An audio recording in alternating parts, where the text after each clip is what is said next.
یہ ایک قرآن مجید میں بھی آیا ہے کہ 1,24,000 پیغمبر اتارے گئے تمام امتوں پر کلیکٹیولی. جی جی.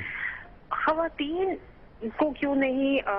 یہ اعزاز حاصل ہوا کہ ان کے اوپر بھی نبوت کا مطلب کہ وہ بھی نبی کہلائی جائیں؟ خواتین جو ہے اگر وحی نازل ہونے پہ ہم لوگ کہتے ہیں کہ جس پہ وحی نازل ہوتی ہے وہ نبی کہلاتا ہے، تو حضرت عیسیٰ کی والدہ پر بھی، تو حضرت مریم پر بھی تو اللہ تعالیٰ کی طرف سے انکشاف ہوتے تھے، تو وہ نبی کیوں نہیں؟ دیکھیں بات یہ ہے کہ جہاں تک وحی کا تعلق ہے، یعنی اللہ تعالیٰ رابطہ کریں، اللہ تعالیٰ مکالمہ کریں،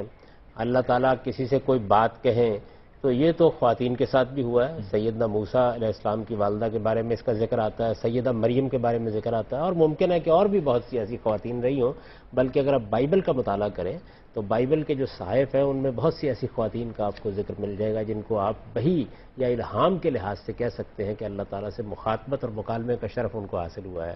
یہ جو نبوت کا منصب ہے کہ آپ کو یہ ذمہ داری دی جائے کہ آپ دعوت دیں، پیغام دیں، لوگوں تک اس کو پہنچائیں، سوسائٹی کے سامنے اس کو رکھیں، یہ خواتین کی ذمہ داریوں کی نوعیت سے بہت الگ چیز ہے. کہ جہاں تک اللہ تعالیٰ کے مخاطبے کا تعلق ہے یا مکالمے کا تعلق ہے، یہ شرف تو مردوں کو بھی حاصل ہوا، خواتین کو بھی حاصل ہوا.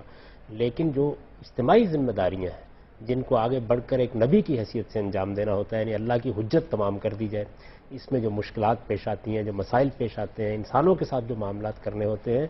وہ عورت کیونکہ صنف نازک ہے تو ایک زائد بار ہو جاتا ہے اس کے اوپر. تو اللہ تعالیٰ نے یہ ذمہ داری نہیں ڈالی اس کے اوپر،